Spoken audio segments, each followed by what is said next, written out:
keluarnya adalah melangkahkan kaki dalam keadaan ia bermaksiat. Hatta walaupun istri itu pergi ke tempat yang baik, bila dilarang oleh suaminya, maka melangkahkan kakinya itu adalah salah, disebabkan oleh kerana adanya larangan daripada suaminya untuk keluar daripada rumahnya. Al-Habib Abdullah bin Husain bin Tahir masih menyebutkan tentang rakyat yang dipimpin oleh hati dan akal. Manusia ini digambarkan umpama satu negara. Ada perdana menterinya, ada penasehatnya, dan juga ada rakyatnya. Penasehat di sini atau perdana menterinya adalah hatinya, dan penasehatnya adalah akal fikirannya.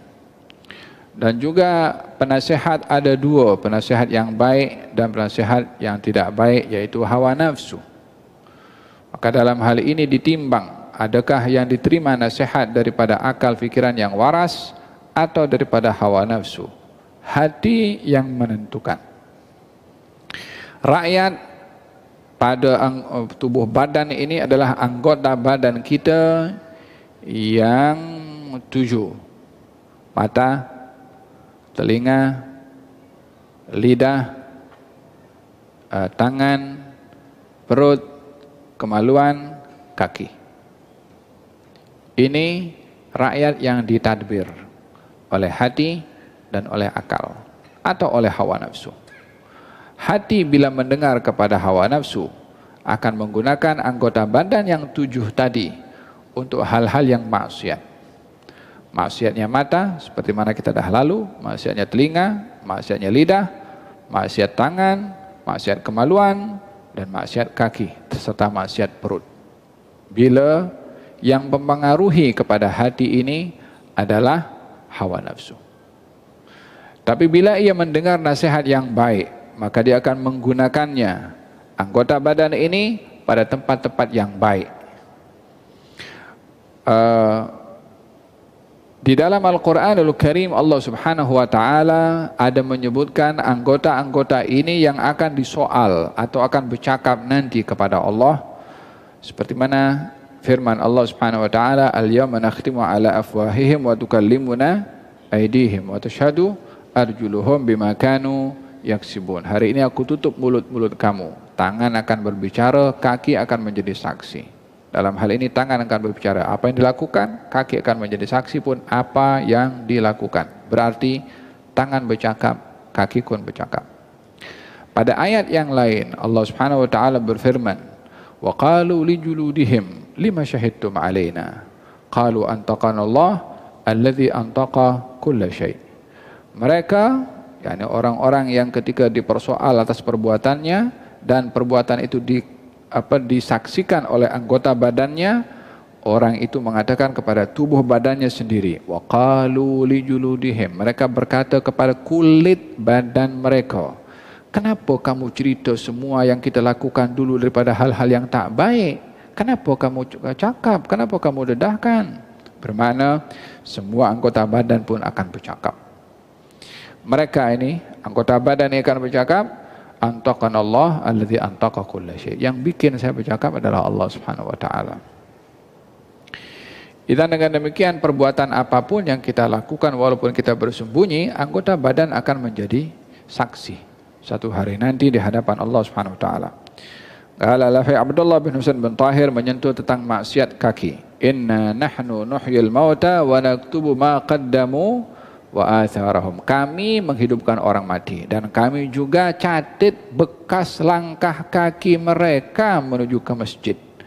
Yani tapak kaki. Ini ibadahnya kaki, ya kan? Ketika menuju ke masjid itu bekasnya dicatat oleh Allah Subhanahu wa Ta'ala. Bukankah dalam hadis Nabi Muhammad, orang kalau melangkahkan kakinya pergi ke masjid akan diberikan satu pahala, dihapuskan satu dosa, diangkat satu darjat oleh Allah. Ibadahnya kaki. Seperti mana kaki ini melakukan ibadah dengan melangkahkan ke tempat-tempat yang baik seperti masjid, ada kalanya kaki ini bermaksiat dengan melangkahkan kaki di tempat-tempat yang dimurka oleh Allah Subhanahu wa Ta'ala. bergantung kepada dirinya menggunakan kaki itu pergi kemana. Maka di sini disebutkan di antara maksiatnya kaki katanya berjalan ke arah maksiat seperti berjalan mengadu domba. Keluar daripada rumahnya semata-mata untuk mengadu domba orang. Keluarnya sudah maksiat, langkah kakinya maksiat, sebelum dosa mengadu dombanya itu dilakukan. Karena tak akan dia mengadu domba orang yang didatanginya kecuali dengan langkah kaki yang digunakan untuk melangkahkan ke tempat tersebut. Pastikan destinasi yang digunakan oleh seseorang ketika keluar pada rumahnya untuk apa. Kaki ini dilangkahkan, tangan untuk drive, mulut untuk bercakap dan mata untuk melihat. La ilaha illallah. Kalau seseorang itu memantau anggota badannya setiap hari ketika keluar daripada rumahnya dengan raco yang dijelaskan dalam kitab ini, oh, hadza wali min auliyaillah. Paling sempurna kehidupannya disebabkan oleh kerana dia tahu, dia hisab, dipertimbangkan semua anggota badannya untuk apa.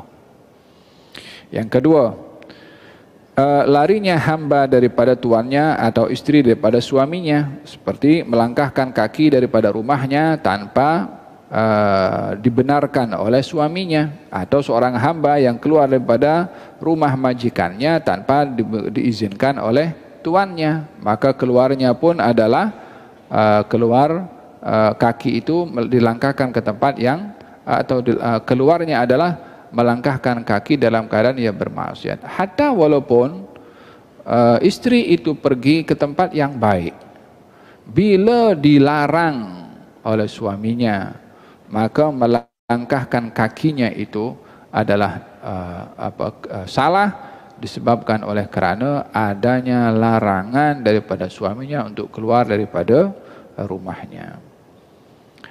Faham tom? Ada maksiatnya kaki melangkahkan keluar bila dilarang oleh majikan, oleh tuan kepada hamba sahaya, atau oleh suami kepada istrinya. La ilaha illallah. Nah, berjalan dengan gaya sombong.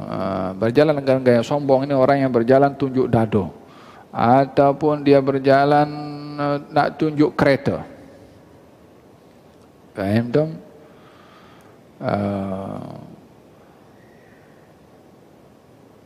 Di dalam hadis Nabi Muhammad SAW ada menyebutkan tentang seorang sahabat Nabi bernama Abu Dujana. Kalau berjalan tu nak tunjuk hebat macam tu. Kata Nabi, jalan seperti ini adalah jalan yang dibenci oleh Allah. Kecuali dalam situasi perang seperti ini diperbolehkan. Dalam perang kena tunjuk gagah, sombong, tak apa. Al-harbu khid'ah. Peperangan itu adalah tipu muslihat. Tetapi dilarang berjalan sombong bila tidak dalam keadaan perang. Justru diperintahkan untuk berjalan dengan tawaduk. Berjalan dengan tawaduk, dengan tidak menunjuk-nunjuk. Wala tamshi fil ardi maraha innaka lan takhriqal arda wa lan tablughal jibala tula. Kamu jangan berjalan di atas muka bumi dalam keadaan sombong. Dalam Al-Qur'anul Karim. Nasihat Luqman Al-Hakim kepada putranya, waqsid fi masyika waghdud min sautika inna ankaral aswati la sautul hamir. Hendaklah kamu berjalan dengan sederhana, jangan sombong berjalan. Wa ibadur rahman alladhina yamshuna 'alal ardi haunan wa idza khatabahumul jahiluna qalu salama. Berjalan di atas muka bumi dalam keadaan ia bertawadhu. Ya. Adakah termasuk orang menggunakan kereta pun juga akan keretanya kalau canggih, yang alhasil kereta yang mahal contohnya lah, adakah akan dikatakan dia sombong? Sama juga bila seseorang itu berjalan menunjukkan kesombongannya, bila menggunakan kereta nak menunjuk kesombongannya, sama saja. Tapi kalau dia menggunakan kereta yang bagus, yang canggih apa semua, untuk dirinya sendiri, saya nak selesa dengan apa yang saya punya, tanpa ada maksud untuk menunjuk-nunjuk kepada orang, maka silahkan gunakan kereta yang paling canggih pun, selagi tidak ada maksud untuk sombong atau menyombongkan diri kepada orang lain. Melangkah bahu orang lain, khususnya pada Jumat, kalau sholat Jumat kan orang datang lewat dia langkah bahu orang. Ini pun juga maksiatnya kaki. Ketika ada orang berbuat demikian dicegah oleh Nabi SAW untuk tidak melakukannya. Ya, ini di mana berakhirnya majelis, disitulah dia kena berhenti dan duduk. Kemudian berjalan di hadapan orang salat. Orang ketika salat ada orang lalu di hadapannya. Bila dia tidak sedar maka dihalang seperti ini. Dan pastikan orang yang salat pun juga salat sunnah, janganlah salat di tempat laluan orang lalu keluar masuk.